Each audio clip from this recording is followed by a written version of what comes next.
Hey, ma gang de chanceux en Europe, le programme de parrainage est arrivé pour vous autres. Pour vous autres, ma gang de Français. Il y a une couple de pays encore que le dossier n'est pas réglé, mais ça s'en vient de ce côté-là. Je vais vous parler également de la feuille de route de Tesla. Qu'est-ce qui s'en vient d'ici la fin de l'année 2024 et également début 2025. Comment ça va, mon Roger? Ça va super bien, merci de demander. Hey, tu te souviens-tu qu'avant le show, tu m'avais demandé de parler de ton Patreon? Oh, ouais, ben oui, je m'en souviens. Ben c'est ça. Parle de ton Patreon. Oui, OK. Bon, ben écoute, je vais parler de... Merci, mon Roger. Je vais parler de mon Patreon. Pourquoi que je veux vous parler de mon Patreon? C'est pas pour vous gosser avec ça, c'est juste que parfois, YouTube, là. YouTube, parfois, ce qui arrive, c'est qu'eux autres, je veux mettre une vidéo en ligne, puis ils veulent pas. Il y a des droits d'auteur, des copyrights, tout ça. Puis il y a certaines compagnies qui aiment pas ça. Fait qu'ils disent non, t'as pas le droit de le mettre sur YouTube. Fait que là, je peux pas le partager avec vous autres. Fait que moi, ce que je fais, c'est que sur mon Patreon, vous pouvez vous abonner gratuitement. Ça, il y a possibilité. J'offre certaines vidéos gratuites. Également, vous pouvez payer 2 par mois et plus. Il y a différents forfaits pour avoir accès à plus de stock. Mais ces vidéos-là, là, que YouTube me barre, moi, pas cave, je me suis dit, mettre ça sur Patreon. Fait que là, tout ce que vous avez à faire, si je mets les mots dans le bon ordre, tout ce que vous avez à faire, c'est aller sur Patreon. Vous vous abonnez, vous allez l'option gratuit. Faites juste vous abonner gratuitement. Puis vous allez pouvoir regarder l'entrevue que je voulais mettre la semaine passée d'ailleurs, mais que j'ai pas pu, de Elon Musk, Bill Maher. C'est pas récent comme entrevue, mais je trouvais ça intéressant. Puis si jamais c'est la première fois que vous entendez parler de ça, que des fois j'offre des vidéos, ben j'en ai un autre, gars, juste ici. Également celle avec Jordan Peterson, que YouTube ne voulait pas que je mette sur leur plateforme. Fait que j'ai dit, tiens, on va faire un petit un petit manger de la crotte. Puis j'ai mis ça sur mon Patreon. Fait que voilà, c'était ça.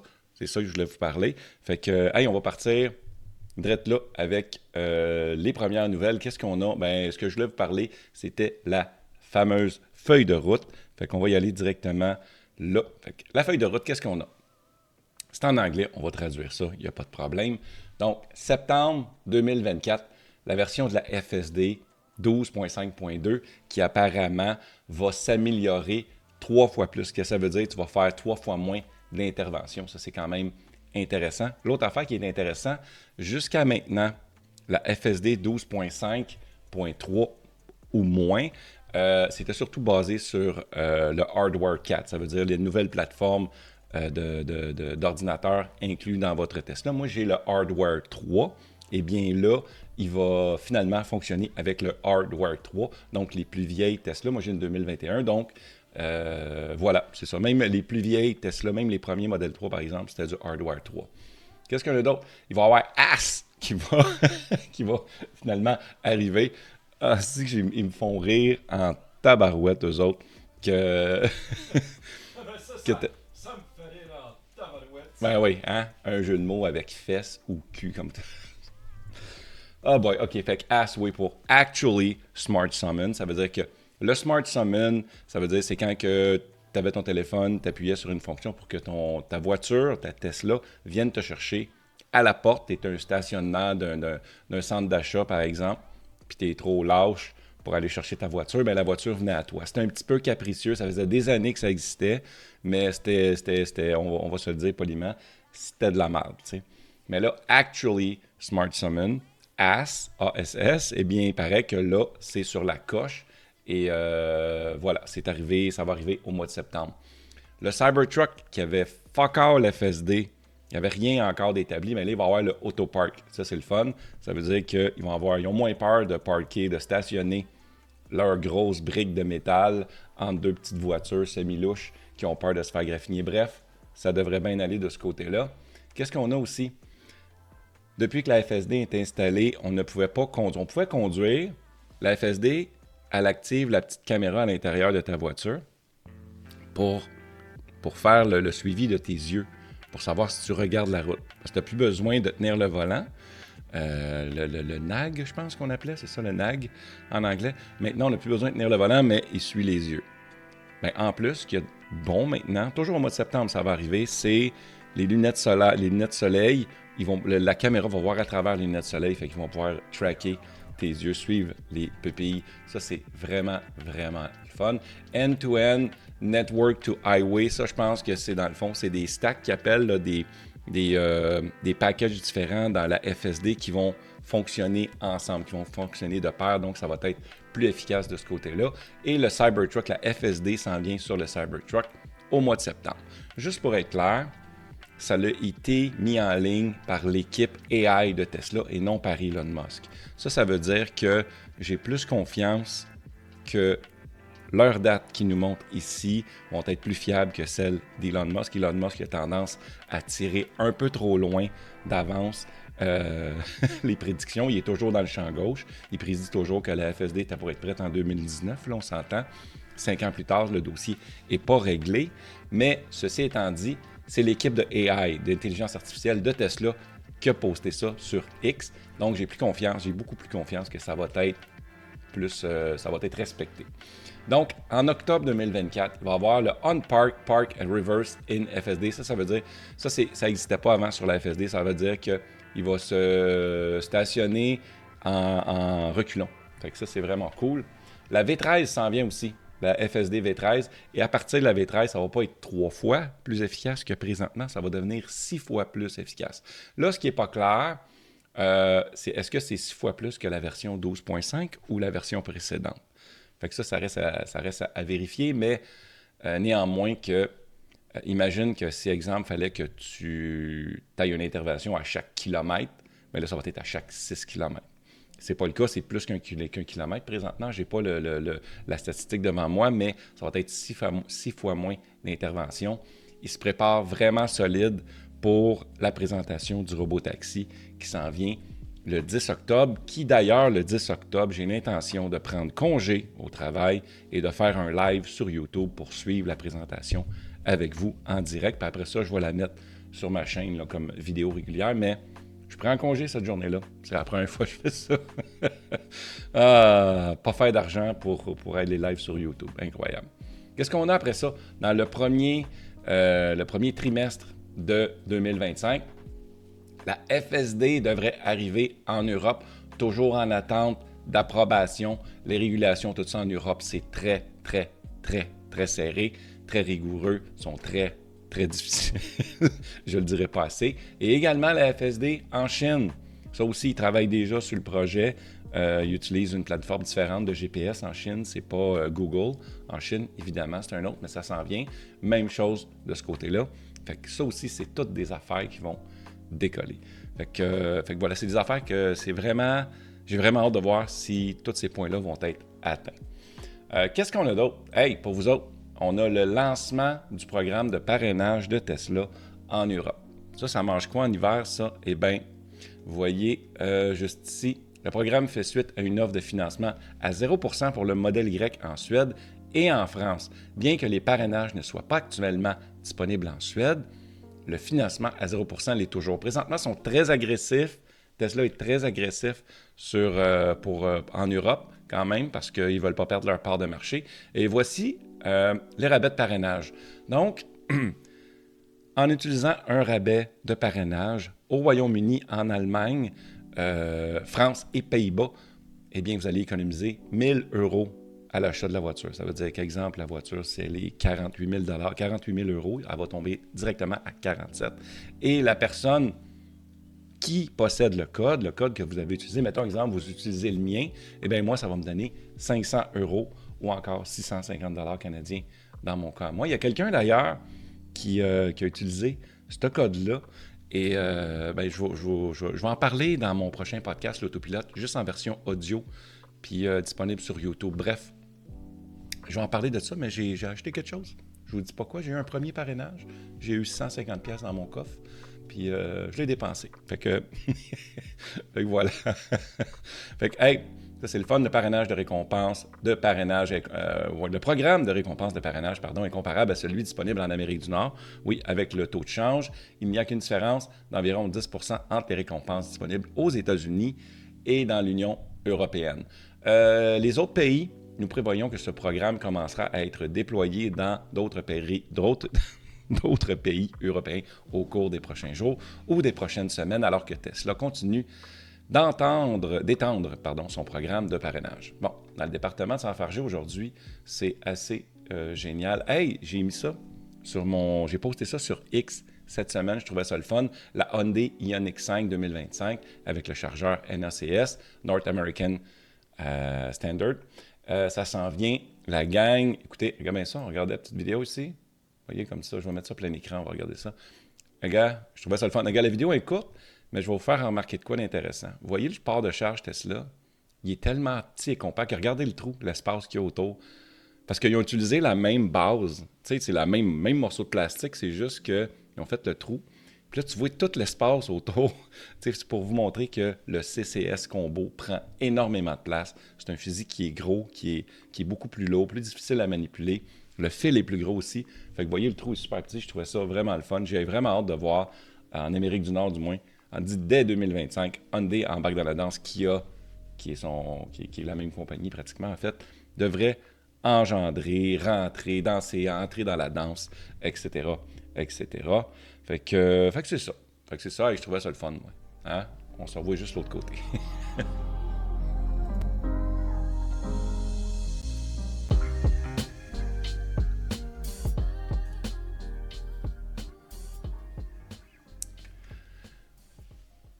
La prochaine nouvelle, c'est que Tesla commence à collecter des données à proximité du studio Warner Bros. Pour l'événement Robotaxi.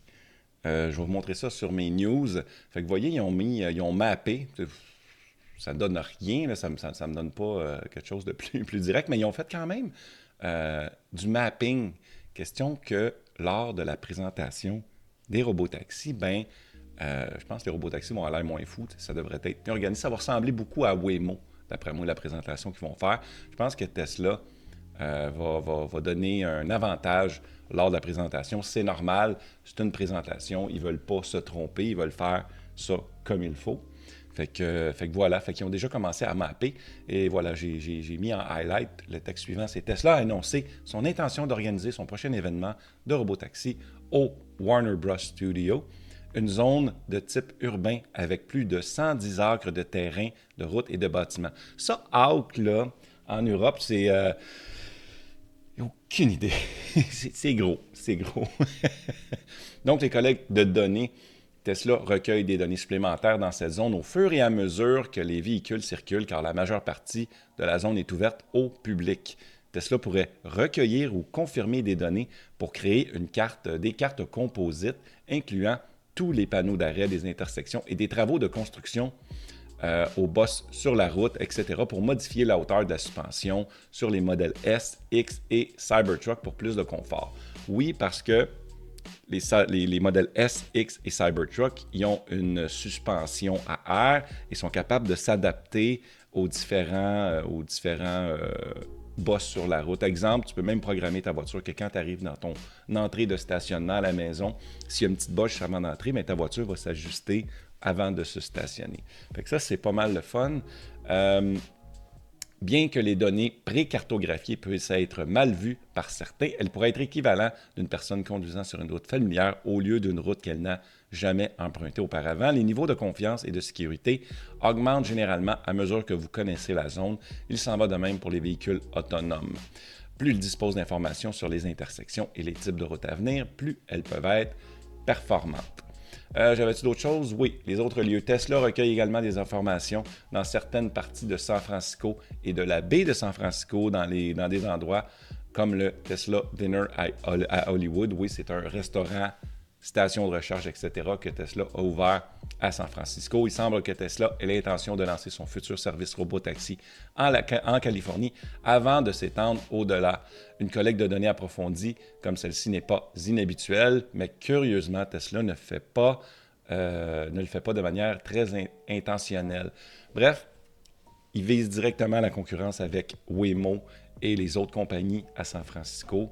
Beaucoup de robotaxis dans cette région-là. Hey, pour terminer, ma dernière nouvelle, Tesla, ça s'adresse juste aux Canadiens, là, mais Tesla, là, tu sais, OK, exemple, mettons que tu as une voiture à essence, puis que tu vas faire le plein. Qu'est-ce que tu fais? Ben, tu roules, puis là, tu vois une station d'essence, puis tu vois le prix qui est indiqué. OK? Puis là, tu fais comme, OK, celle-là, il est trop cher, j'ai vu qu'il était moins cher à l'autre endroit, fait que tu continues, tu vas te stationner, tu vas faire le plein à l'autre endroit. Mais là, avec les bornes électriques, il y a aucune façon de savoir, il n'y a aucun repère visuel, il n'y a aucune affiche qui t'indique le prix du superchargeur. Aucune, incluant Tesla. Puis la seule façon de le savoir, c'est en regardant dans ton application. Ceci étant dit également, en Europe, par exemple, mais en Europe et au Canada maintenant, puis aux États-Unis, là, les autres voitures avec un adaptateur peuvent se brancher, peuvent recharger sur les chargeurs, les superchargeurs Tesla. Mais eux autres, ils ne voient pas le prix, je pense, à la base. C'est eux, ils vont, puis rendus là, ils le voient. D'après ce que l'article mentionne, eh bien, il y a eu des ajustements de prix, d'ailleurs, au Canada. Je vais vous lire ça. Donc, Tesla a ajusté les prix de ses stations superchargeurs partout au Canada. Certaines provinces connaissent des augmentations générales, d'autres des baisses, comme plusieurs connaissent, un mélange des deux. Fait que c'est pareil comme les stations à essence. Moi, je serais vraiment pour que les stations électriques, les stations de recharge, tout ça, qu'il y ait une loi qui impose qu'ils mettent leur prix. Question que ça soit stupid-proof pour ma tante, tu sais. Ma tante, qu'elle, là, a conduit sa petite Chevrolet Bolt, là, ou sa Renault, whatever, que vous avez. Ben, eux autres, sont pas, c'est pas des geeks comme nous autres, là. C'est pas du monde qui connaissent tous les petits détails, les petits trucs qui relèvent de la voiture électrique. Donc, malheureusement, Tesla ne publie pas les prix de ses superchargeurs pour que le grand public puisse les consulter. Les prix sont uniquement indiqués pour les propriétaires de Tesla dans l'application mobile ou dans le véhicule. Ironiquement, les propriétaires de véhicules électriques non Tesla peuvent voir le prix sur la carte Find Us de Tesla. OK. Fait que voilà, c'est pas tout à fait... ouais, c'est ça. Fait qu'ils peuvent le voir, mais c'est un petit peu plus compliqué, ça a l'air. Sans moyen simple de suivre les prix, nous devons nous fier à nos propres connaissances des prix et des superchargeurs locaux et à celles des sessions de recharge précédentes. Fait que c'est ça.